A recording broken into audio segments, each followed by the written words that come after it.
Welcome to the Sales and Marketing Playbook Unleashed, the premier podcast for innovative growth strategies, hosted by two seasoned experts. Meet Evan Polin, the president of Polin Performance Group, a master in sales coaching with over 2 decades of experience. Evan is not just a consultant, he's a force in sales, focusing on mindset, planning, and skill development. He's also the co-author of Selling Professional Services the Sandler Way. Joining him is Craig Andrews, partner and CEO of Beholder Agency, an expert in growth marketing. With 20 years under his belt, Craig blends marketing creativity with strategy to propel businesses forward, making Beholder Agency a leader in effective marketing solutions. Together, Evan and Craig are here to share their wisdom on winning strategies, best practices, and transformative insights that will fuel your growth. Get ready to revolutionize your sales and marketing approach right here on the Sales and Marketing Playbook Unleashed. And welcome to the Sales and Marketing Playbook Unleashed. I'm Craig Andrews, and that handsome gentleman right there is Evan Polin. How are you doing today, Evan? Hey, for a guy that's got a face for radio and a face for podcasts, I'm doing great. How about you? Not too bad. Not too bad. And so we have a guest today because he's going to be the perfect blend between you and me, because he does what we like to say is help businesses grow, right? We're a growth marketing agency. You're helping people grow their sales, grow their whole process in terms of sales process. So I'm excited to have him on. Why don't you explain to everybody who he is? Sure. So let's bring to the stage Dave Jimenez, who is the director of Ayana Capital. Dave is a 6-time CRO, 3 successful exits, and really specializes in small business scaling and acceleration. So Dave, welcome to the Sales and Marketing Playbook Unleashed. And why don't you share with everybody a little bit about what you do? Yeah, thanks, Evan. And thanks, Craig. Appreciate the introduction. I work right now out of a family office called Ayana Capital. What we do is we look for founder-led technology businesses that need to scale and ultimately try to help them with their growth plans, as well as bring in some investment capital to help achieve that scale. Right. We'll talk a little bit about that during the podcast, but appreciate having me on Unleashed. Looking forward to working with you guys. Very nice. Very nice. So again, we're happy to have you. I know that you're going to provide a lot of great expertise, especially for our listeners who are small business owners, really looking to grow, really looking to scale. What I'd like you to do, I'm sure this will be easy, but a program that you've put tons of time, tons of effort into, your path to $1 billion framework in terms of how you've helped businesses grow from $1 million to over $100 million. Can you provide business owners with a little bit of a framework in terms of how they should think about the stages of proving product, proving market, proving their company, and really being able to think about how to scale and how to grow? Yeah, absolutely. Look, I think most founders and most business leaders recognize that the business grows through a series of chapters. Sometimes we come across these businesses at different stages of their growth, but recognizing that these stages are like chapters in a book or ultimately like a path in a lifetime. It's important to recognize those various chapters because each one has a series of fundamental characteristics that allow us to, on my side at least, evaluate the business and evaluate it not just for where it's at, but ultimately where we can bring value to the business, right? Mm-hmm. And I'll give a few of those, and I'll probably take us up to the level of where it's already a $100 million business, because beyond that, it's a whole different ballgame. It stops being a small mid-market account. It starts being an enterprise account at a global scale.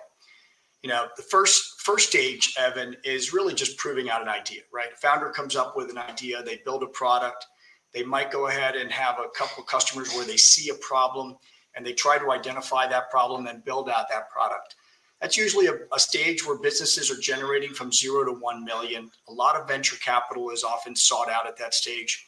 It's not what we focus on. We don't really look at ourselves as venture capital investors, but one of the businesses that I worked on was a company called SendPos, in which we were building a payment technology platform, solving a fundamental problem within the auto dealership space. And we thought it would be a simple problem, but as we kind of got in there, once we proved out that idea and got the customer to agree to we'll call it the beta test, we were able to then move into what we call proving the product out, right? This is where you start to learn that the product has gaps. The broad depth of that dealership wasn't just a front desk POS system to accept the payments where you go to the cashier's desk, but you had multiple departments within the same business that interacts with a similar consumer. You had the F&I department, or you had the parts and service group. You might have even had the fleet and loaner vehicle department. And so you had to start figuring out how to build out the functionality for that product to make it stickier and ultimately to be able to broaden your customer base within that vertical. That product stage is usually the business will grow from $1 to $3 million in annualized revenue, following which you'll actually go into proving out the market stage. And the market is a fun stage. This is the stage when founders will invest in sales and in marketing, and they'll go to trade shows. They'll put together a plan with the Polin group to try to make sure that you're training the people to go out in the field. You'll work with groups like, I'll call it consultants like myself to help you with driving that team and the performance of that team. And that stage ultimately is a business stage. Is usually when you're generating between $3 and up to $10 million on as a usual benchmark. The part that's interesting though is up to the stage, which most people don't realize, is as a founder, you shouldn't get too hung up on things like metrics and profitability yet, right? You're trying to really just get it right, get the distribution model right, and ultimately get your product right. But following the market stage, you go into really the proving out the business stage. And actually, Dave, before continuing, just a question for you. Sure. How does an entrepreneur know? What are they seeing? What are they feeling? Which should let them know, what, this is growing beyond just you. And you really need to look at starting to scale and starting to bring in people, bring in processes, bring in systems. Yeah, so I like it when I see a business like this where they see the business and they recognize that they're very vertically focused or narrowly focused, right? In that market stage, we actually came to the realization that all of a sudden the product fit other verticals, and we started to experiment with other verticals like lodging, where you might have a restaurant under the same roof, or potentially even a lounge of some sort. And so the technology development had to integrate to the respective property management software, no different than the dealer management software. So there's opportunity there within those stages. But it's when you reach the business stage, that's when you really start looking at metrics. You want to drive things like cost of acquisition. You want to drive things like your profitability. If you don't have good performing salespeople, that's when you need to manage them out and start thinking about productive salespeople, right? And get the right leadership in place so that you can, in fact, achieve a scalable business beyond that stage of the business stage. After that, one other question for you. Yeah. Do you sometimes find with the businesses that you work with that the people who got somebody from stage 1 to stage 2 are not the right people to get them to stage 2 or stage? 100%. Yeah. A lot of times, even the founders aren't equipped for it, right? A good founder, depending on what the product or the service is, might find that they have a niche they like doing and building products and tinkering, and they're not necessarily great at managing people or leading people. I found founders that often hate managing sales teams because they don't want to deal with managing the KPIs associated with the sales organization. So they need to bring in other people to help you with those pieces. So 100% self-awareness in the leadership of a small business is absolutely critical, and recognizing where your strengths are so that you can help carry it through those various stages. Yeah, I think we should sidebar a little bit, right? Because we always have a difference of small business and medium business and large business, or whatever the case may be. If you could just put some definitions behind your founder-led, right, which some people would be going, what does that mean? Or some of the others. If you just give us a little definition in terms of how you define it. Happy to do that, Craig. We find that founder-led businesses are often the ones where, at least when I'm doing my outreach, I find that the founder-led is often a sales team that is founder-led as well. Meaning that when they're out proving the idea, obviously they don't have a sales team. They're going and calling on customers. They're trying to test something out or proving out that product and modifying the product, whether that's fine-tuning the delivery mechanism or ultimately in the software. But those founder-led teams are small. It's one man, it's one lady, basically driving the performance of that business and ultimately trying to get more customers to adopt, right? And one thing that you'll find also with founders is that they get hung up on working with their initial adopters, and they become personal close friends with them, right? Because they give up half the farm, maybe some price concessions in order to be able to get them to test the product out. And what they end up doing is end up getting to a point where they can no longer add more customers themselves. So that's a great stage when they need to realize, hey, it's time to go in and think about maybe building out or hiring some salespeople to take some of that workload off the founder's plate.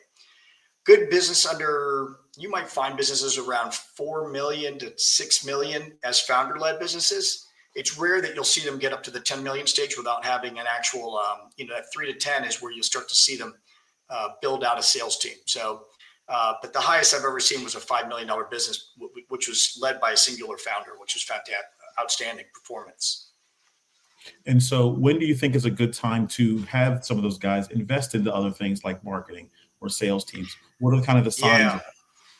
Yeah. So it goes along with the revenue that's generated in the business, right? So when you're bootstrapping in the beginning, you're really trying to build up the product and the delivery mechanisms. At some point as a founder, you start to recognize that the business now needs more help, needs resources. A good founder realizes it, or at least the ones that have taken time to kind of think about these various stages. But sometimes founders are walking into this by pure accident. I see founders now in their 20s that are building out, unique product sets and getting out to market and building up a $3 or $4 million business. And then they're selling it just because they don't know what to do after that. They've never even worked in the workplace, much less, right, been through the processes and the stages of having that experience. So I think the key is to recognize when you lack an understanding or the experience to get it to that next stage. That's a great time to do some outreach and start talking to some folks about what you should do. And that could be a business coach. It could be a business like Polin. It could be talking to someone that's actually on the investment circles who will give you some pointers along the way, right? Yeah. My guess it's for those founders. The biggest challenge is giving them to give up some of that control. Again, whether it's on the marketing side, if they've been bootstrapping it and doing it on their own, or the sales side is they figure, hey, I've been able to get it to here. Why should somebody from the outside come in and tell me what to do? Is that anything you ever run into?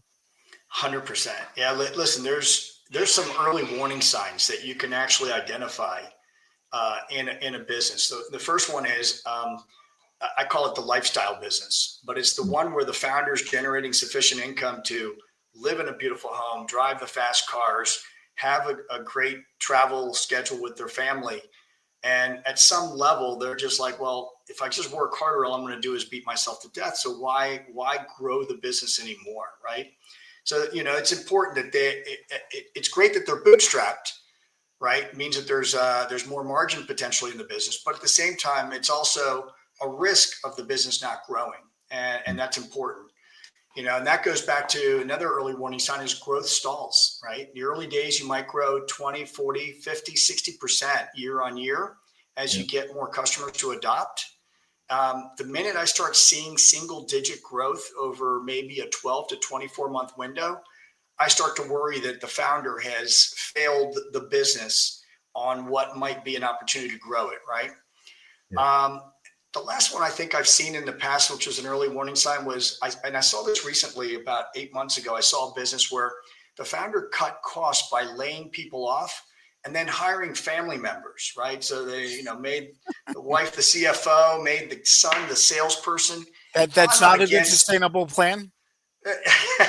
I mean, I get it. Take care of the family, but keeping the money in the family, I understand it.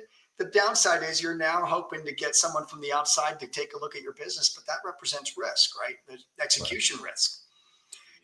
So I think it's important that as they reach that understanding, that self-awareness, that they get to a point where they actually build out a formal sales and marketing plan, right?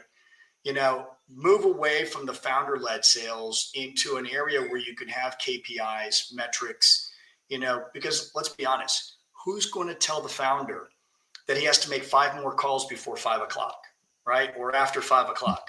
Remember the old 5 after 5 model, right? Nobody's going to tell the founder because he's the founder. He doesn't feel the need to be managed that way, right? Right. So I think it's important to definitely consider having a sales organization, some discipline. It may start with one, right? There's no reason to build out this massive, expensive operating expense over the business, but you can actually start with one and then build out to the second one. And when it starts building sustainability, you can add respectively leadership to cover for it. I think because we're the playbook, we like to make sure that the end user, the end viewer, the people who sees our beautiful face every week is understanding what those signs are, right? Or what those cues are to help their business grow, right? So Yep. I know that I deal with it. I'm sure Evan deals with it. I'm sure you do it as well. Once we're talking to a prospect, we always, at least from our perspective, we always have a trigger where we know you get it, right? You Yep. get it from a marketing perspective. So this won't be a tussle and a pull and pulling the tug to try to get you guys to understand what we need to do to your business. We like to call ourselves the disruptors because we're going to come in and disrupt you because generally you called us because of the fact that it wasn't working or something Yep. wasn't working. Evan, I'm sure you have the same issue, correct? Absolutely. People don't know what they don't know. They get to a certain point. On the one hand, they may not be thrilled with the results, but one of the things that I talk about all the time is there's nothing people hate more than change. So it's that, okay, can I convince you that you are going to get so much value out of moving out of your comfort zone and doing something different that you're willing to bite the bullet and do it? Or are you so averse to change, so averse to doing things differently that you're going to get to that plateau that David talked about, and you're not going to have that sustainable growth. Yep. And again, David, before you'd mentioned sometimes the founder who's bringing in their wife, their son, their cousin, their uncle, whatever. Mm-hmm. I would imagine that buyers don't really look for that when they're looking for companies that they want to invest in or purchase. What are things that business owners can do to make their businesses more attractive, whether it's a buyer they want to attract or outside investors? What are some of the things that they should be doing to make their business attractive for some of those outside folks? Great question, Evan. And by the way, having family business, I'll just make a sidebar that's not the problem. It just ultimately, how do you drive accountability sometimes becomes trickier, right? But the things that make it attractive, right? There's two ways to look at it. I'll share the ones that we look at Ionic Capital. The first one's the metric side, right? We want to see the measures. Does the growth yields greater returns? Okay. A business with high growth offers the return to shareholders 5 times greater than a medium growth company. So what's high growth? 60% is a good high growth business. A 20% is more like a medium growth business. It's good. It's good year on year, but a 5 times market cap for the shareholder return on capital is massive, right? Growth also is important that you got to realize that it's a predictor of long-term success, right? So companies that grow greater than 60% are 8 times more likely to reach higher valuations than business growing at 20%. And the numbers may vary by size of business based on mid-market, small SMB. But the key is that you have to maintain that high growth. If it starts to go into those single digits, like I mentioned earlier, it's a little bit of a red flag, right? And then growth matters in the higher levels when you get into plus 10 million level and even up to $30 million. Growth matters more than margin or cost structure. Right. The increase in revenue growth is twice as much on market cap than it is on, cost structure. Most of us all watch things like the Shark Tank. And the first thing that the, sellers to the sharks are trying to accomplish is a more effective cost structure in their product build. Right. And they're hoping that one of the sharks is going to bring that to them. And that's a fact. It's because ultimately their initial cost of product is too high. We at Ionic, we also look at other things, right? We look at the personal side. We get to know the founders. We love the passion that the founders have for their business, right? We also like to see, things like if they need a sales plan or marketing plan. But that's my own personal thing because I love driving the sales aspect of it like you do, Evan and Craig. So it's one of those areas where I think that when I see a gap or a lack of a good distribution model, I like to come in and at least walk away giving them ideas. And no business has ever met with me that has not walked away with at least 3 new ideas or 3 ways in which they can enhance their business in that manner, right?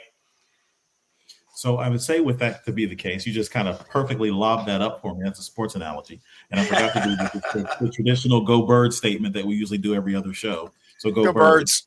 Birds. Go Birds. So while Evan and I pontificate here a little bit, Sure. David, I want you to think of 3 things that you can leave the audience with, okay?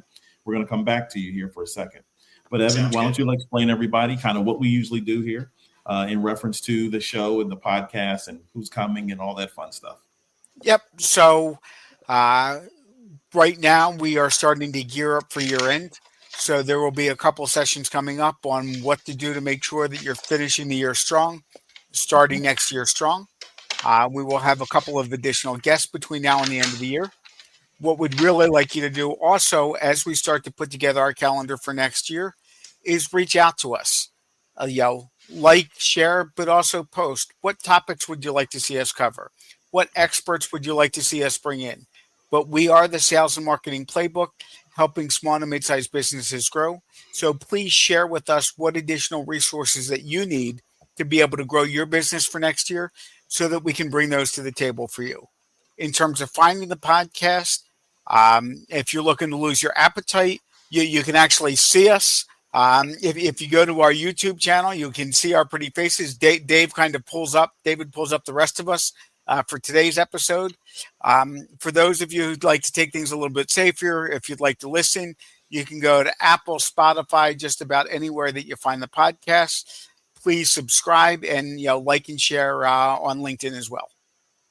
Done like a pro. You hear that, David? Done like a pro right there. Definitely. All right, David, you are up, sir. The top 3 things you want our audience to walk away with.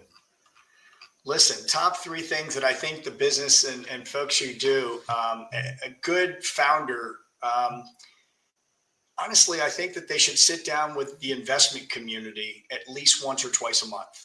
It doesn't hurt, right? It's always important, right? You got into the business to build something, maybe to leave it as a legacy for the family, maybe because you yourself wanted to get to an exit. Sit with investors, regardless of your interest to sell. The very least, you're going to learn something from those folks, right? They've been down the path of evaluating businesses and looking at the different metrics, and they can give you some of that constructive feedback and allow you the time to digest it, right? And ultimately think about how you might make a change so that you can shift from one of those earlier stages we talked about to another. The other thing I always talk to folks about thinking about walking away from is they should also have a working deck that tells the story of their business, and not just a presentation. Most everybody has that, but more about what stage are you in, right? And talk to your employees, talk to your co-founders, talk to your co-workers about what stage is the business in. You might not always divulge your revenues, especially if it's a privately held company. But at the very least, talk about your ambitions to grow it to another level and get people to be part of that journey, right? I think that's important. The last tip that I always say is don't go at it alone. Get a coach, work with mentors, talk to folks like Evan, Craig, myself. Doesn't have to be us, but we certainly enjoy talking to you as well. But connect with us in a way where we can at least maybe share some insight. I'm never afraid to provide some guidance and or offer up some tips. And there's a lot of professional coaches now for CEOs. You got to remember, it's lonely at the top, right? It almost stinks being at the top because you almost don't have the ability to have friends there. But your position causes you to draw lines in the sand around your staff. So allow yourself someone that might be able to mentor you through some of the stages and ultimately help you through some of the lack of disciplines that you might require to grow the business. I absolutely love that. I love that. And to kind of piggyback out before we go, it's very important to understand, and I've done this on other shows, right, Evan? It's very important to understand how technology kind of isolates us in that same fashion. And the thing that we want to make sure we're not losing out on here is the touch to others who've already been through the wars and the battles. And I think you bring up a great point there in terms of making sure that you use it as a resource. And by the way, that's why we're called the playbook, because we're trying to give you the answers as best as we can without having real conversations with you. So before we go, Evan, if you have anything else to say before I hit this go home button. So, Craig, why don't you take us home again? Actually, David, one other thing: if people want to find you, where's the best place that they can find you and connect with you? David at ioniccap.com. But at the same time, just David Jimenez at on LinkedIn is an easy way to connect with me. And then I'm happy to go ahead and send you an invitation or give you access to my calendar so we can schedule some time together. So I think this is Very a good. great time of year to evaluate what stage your business is in. If you want to grow, where do you want to get to? And again, now is the time to put together that plan, figure out what you need to do in the upcoming year to get you from where you are to where you want to be. Totally. I love it. 26 is around the corner. It's time. Don't wait till January. Got to be a little late. And again, Evan, why don't you pitch your dream book session? I think it would be a great opportunity to play into that. Absolutely. So for folks who are really looking to put together a good plan for next year, in the next couple of weeks, I will be hosting on December 10th a 75-minute goal setting program, not just looking at next year, but where you want to be over the next 5 years, not only looking at your professional goals, but looking at goals in 7 different areas of your life. So if you are interested, you can either comment when we post this on LinkedIn, reach out to me at evan@polinpg.com, and I'd love to have you as a guest for that webinar. That webinar is game changing. It made my year the last couple of years, and it took me forever. I know, Evan. It took me a while to get through, but it did get through, and it works. I'm telling you it. Don't wait on it. Don't be hard-headed like me. Take advantage of it while you can. I'm Craig. That's Evan. That's David, and we are out on the playbook. Till next time. Bye-bye now. Thank you for joining us on this exhilarating journey through the world of sales and marketing. Remember, the playbook is in your hands and the possibilities are limitless. Keep exploring, experimenting, and innovating, and watch as your business reaches unprecedented levels of success. Don't forget to subscribe to the Sales and Marketing Playbook Unleashed on all major podcast platforms, and follow us on YouTube, Facebook, and LinkedIn for even more exclusive content. Until next time, keep hustling and keep winning.